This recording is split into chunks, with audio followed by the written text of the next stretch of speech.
So my first version of this, when I got my editorial letter from my editor, she was like, there's too much plot. Oh, no, really? You need to cut like at least one storyline. So there is a storyline that got cut.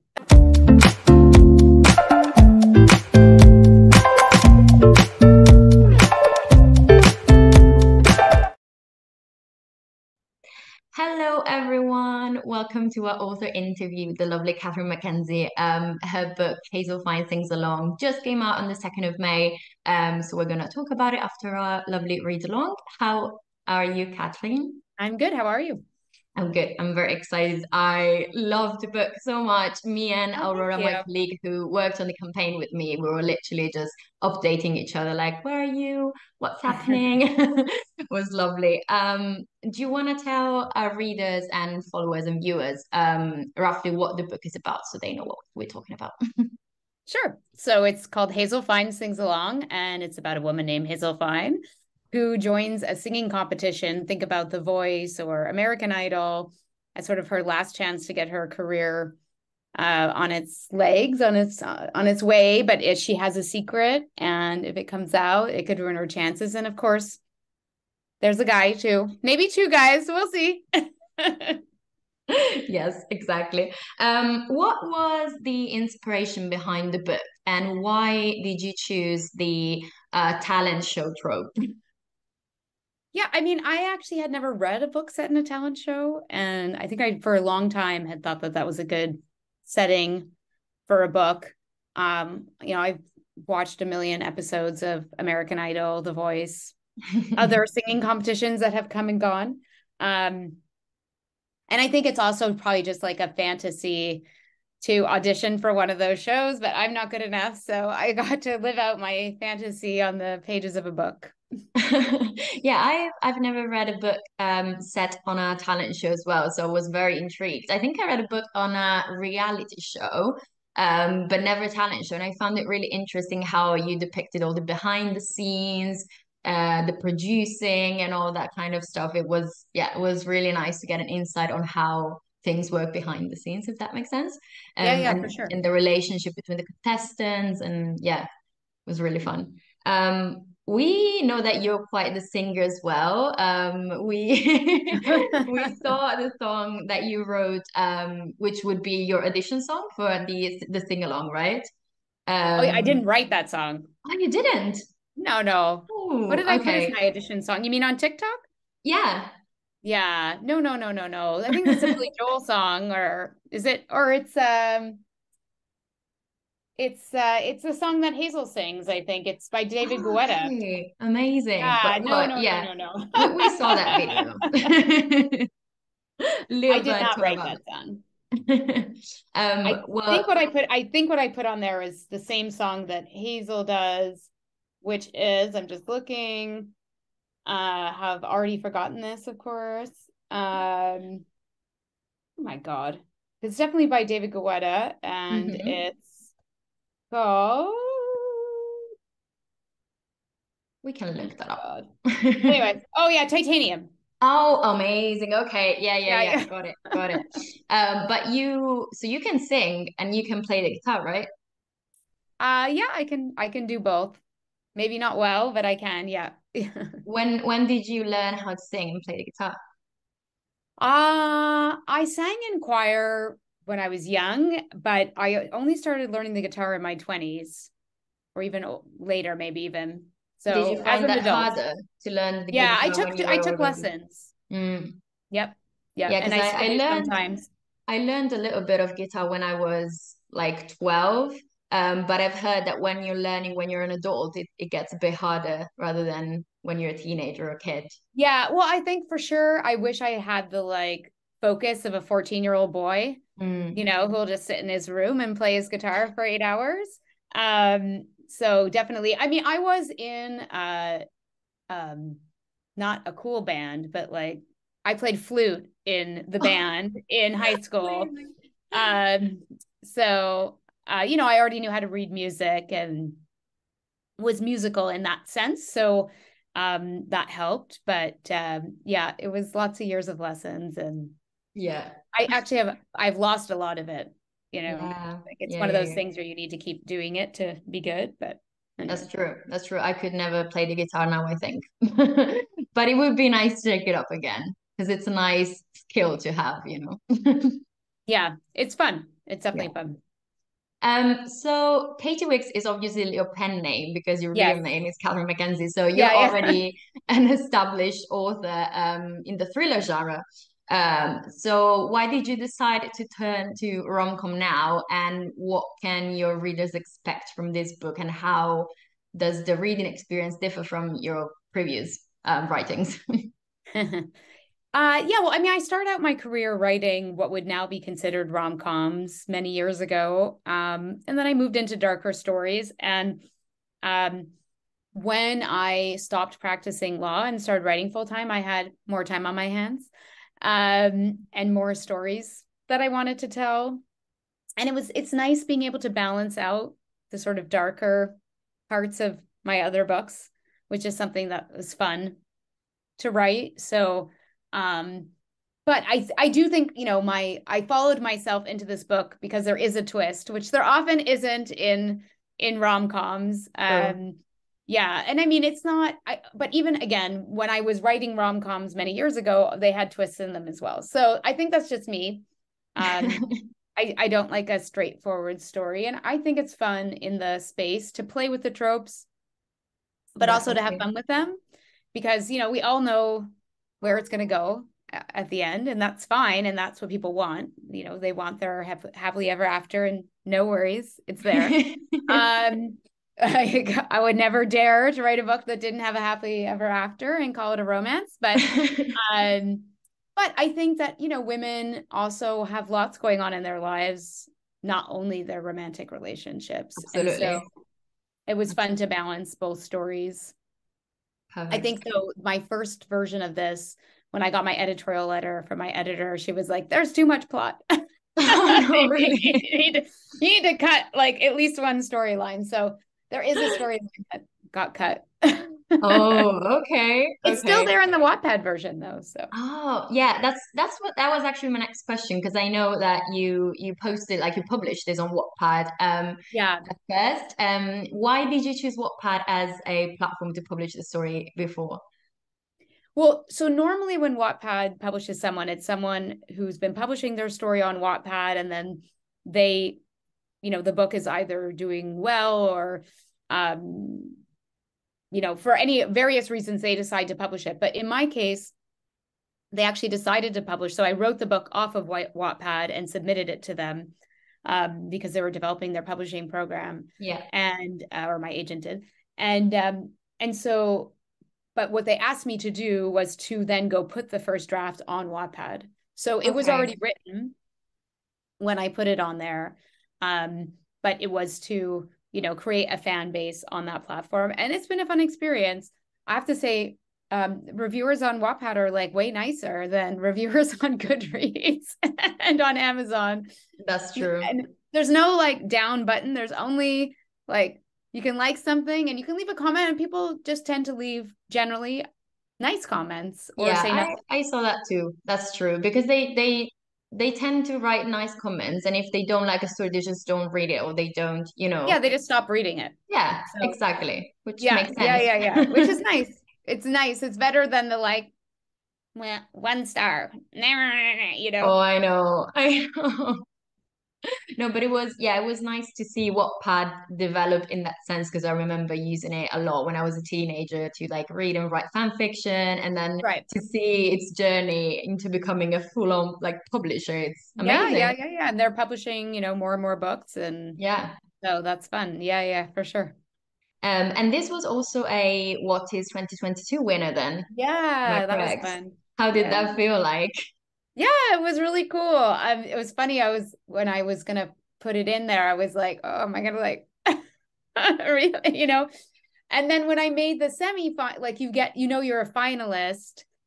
And so I think there's 3 rounds. Like, you're a semi-finalist, and then you're a finalist, and then you find out if you've won or not. And so yeah, it was exciting. And the nicest thing about it, honestly, is that it brought so many more readers to the book. Yeah.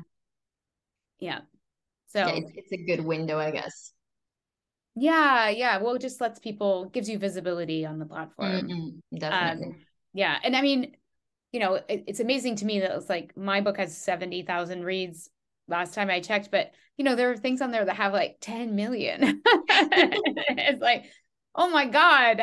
Like, and even when in the sort of two moments where, because of the algorithms or whatever, I was getting a lot of attention, I had so many like comments and things I couldn't keep up.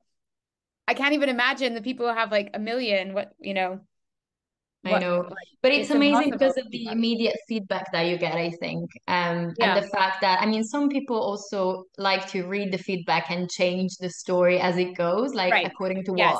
Do you usually do that, or do you stick to your I initial idea? changed typos. Mm. I fixed typos, but I didn't rewrite the story because like I was rewriting the story for the published book, you know? And so I left the original one up there, and I have another book coming out with them next year that I just turned in, but also I put that on Wattpad as I was writing it.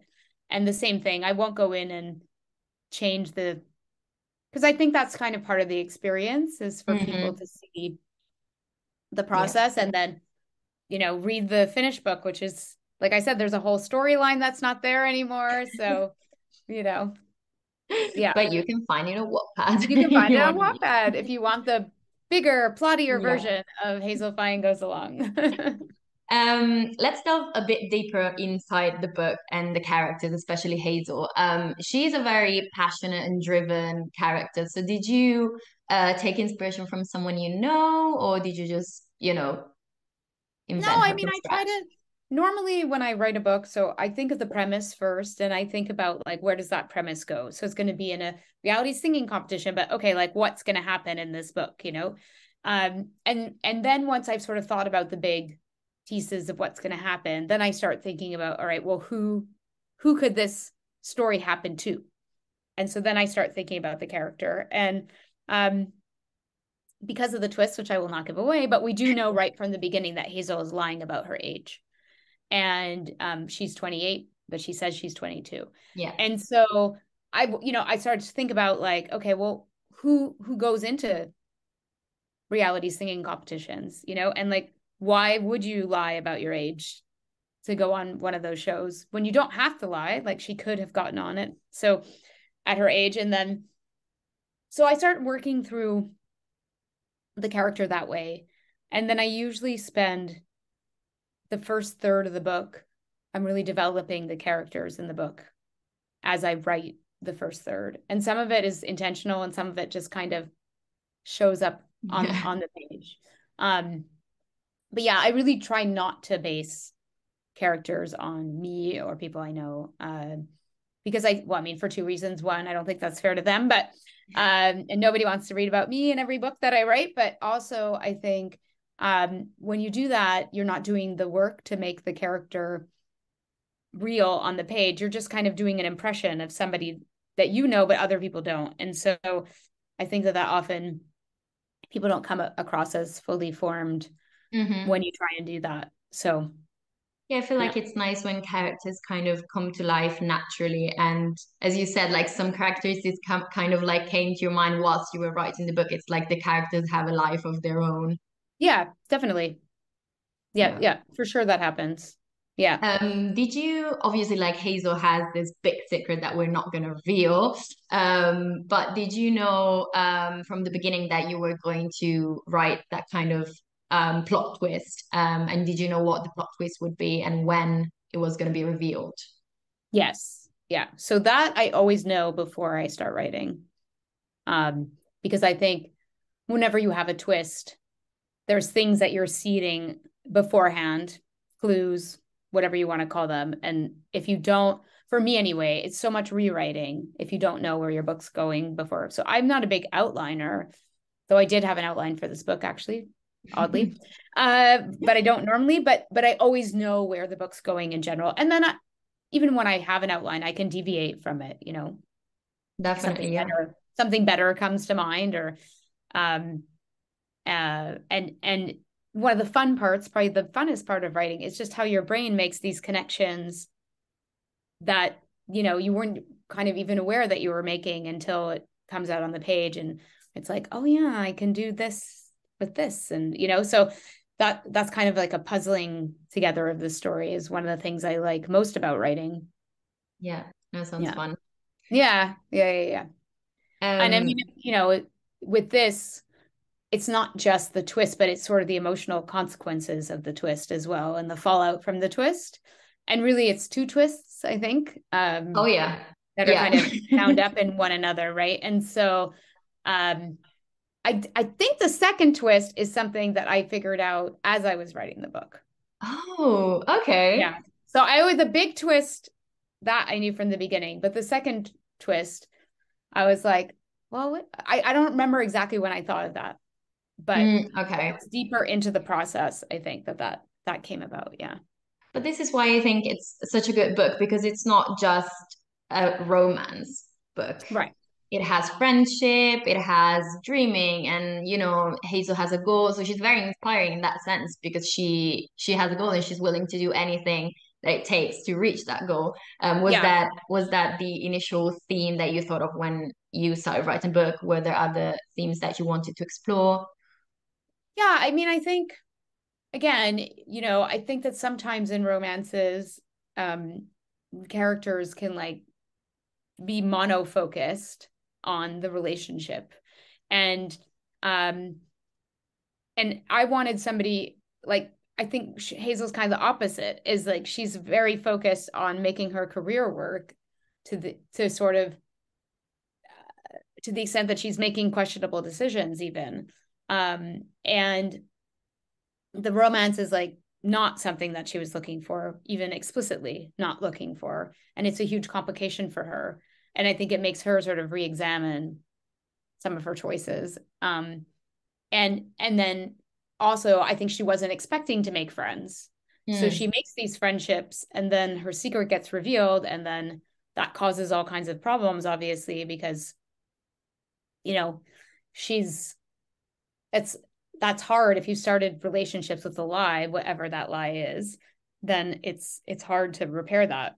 I think also she just kind of like barrels into things and doesn't think through the consequences. So there's something else that she gets involved in, another theme in the show, in the book, and something that's going on in the show. And you know, she's very outraged and decides to try and do something about it, but she doesn't really think about what that means. Consequences. Yeah. Yeah. And again, without giving what that is away, you know, her friend that she makes, Zoe, her roommate, a lot of people don't like Zoe's reaction Mm, to any of it, but and I get it, but I'm like, but this is what's so interesting to me about Zoe is that it's not the reaction that you'd expect, you know? And yeah. a couple of people were like, "Oh my God, I can't believe the author like thinks this is okay." And I'm like, "Well, I obviously don't think this is Outraged.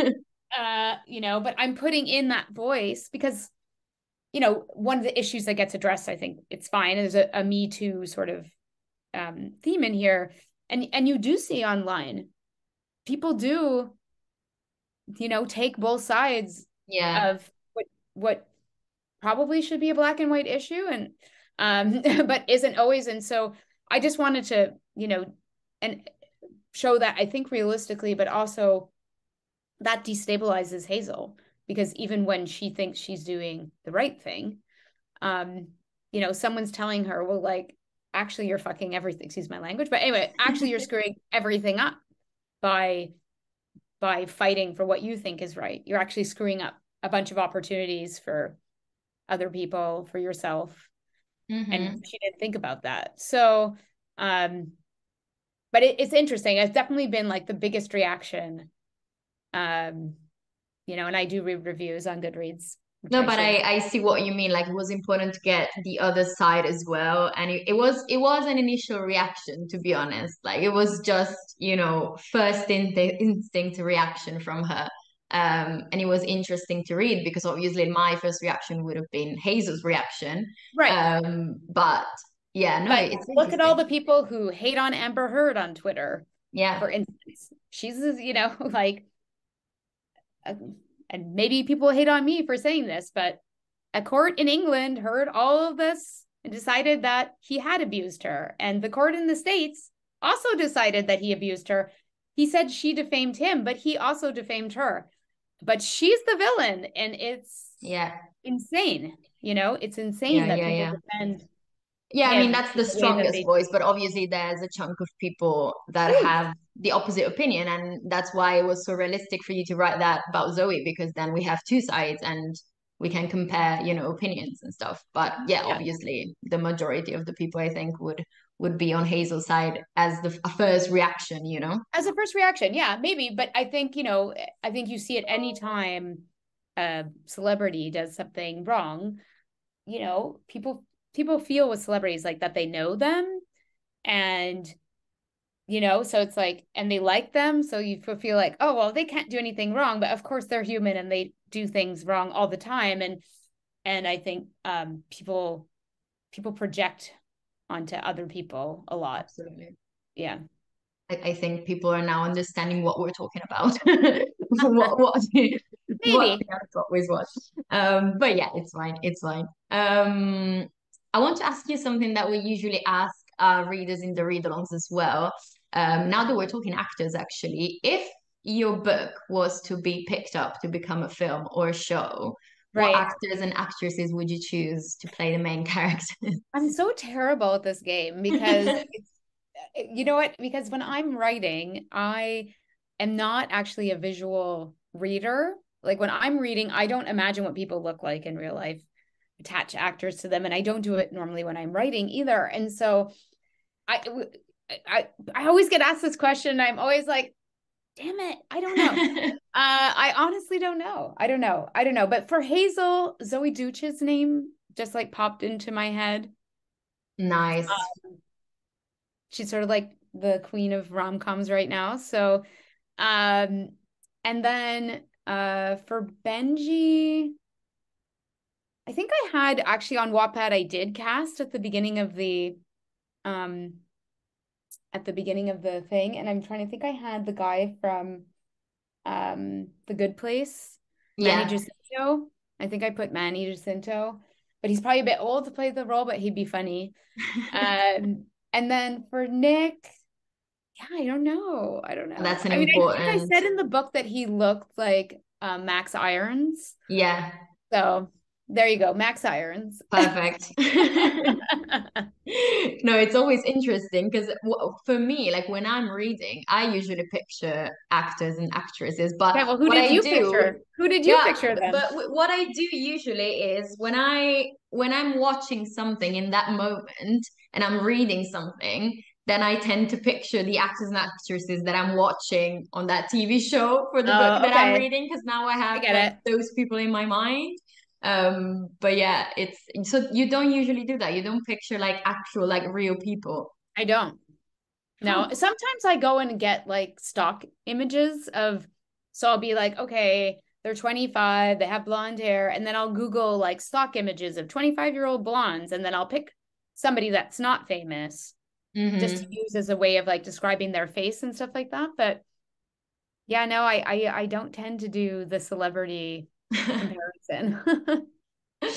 Right. Okay, final question then. Tell us what your readers can expect from this book and give us your best elevator pitch. What can they expect from this book? What are the tropes? I think grumpy hero is a not quite enemies to lovers, but a little bit. Yeah. Enemies-ish to lovers. There's a bit of a love triangle also. And there's a pet rabbit who's very cute. His name is Checkers. Oh my God, yeah. We haven't talked about it. It's so cute. Why a pet rabbit though, and not, you know, dog or cat? You know what?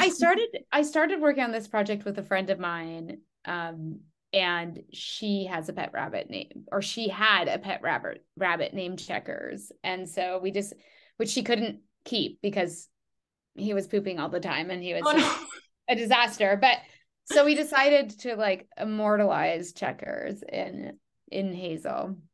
So Checkers remained. He's the only character that even though my friend had to bow from in real life. he Oh actually yeah. You know exists. what? Checkers did exist. There you go. And my elevator pitch, yeah, I mean, it's about a woman who goes on a singing competition. She thinks it's the last chance to revive her music career. And she's going to meet friends and foes along the way and overcome obstacles and maybe win in the end, but maybe not. Yeah, who knows? Maybe, You're gonna maybe. have to buy the book to find Yeah, out. you're going to have to buy the book to find it. Perfect. Yeah, the book is out from the 2nd of May, so it's already out and you can buy it now. Any questions that you have about the book, you can ask us, you can ask Catherine. We are here. Yeah, thank you so much You for can look at joining my me. bad singing on my TikTok, It's not bad, so go look at it. on my Katie Wicks TikTok. Oh, and there's also a playlist in the book, right? With songs Yeah, on from, yeah, Spotify. exactly. So you can go listen to that as well in order to get Yeah, yourself in the mood for the book. there you go. Thank you so much for joining me, Catherine. It was amazing. Thanks for having me.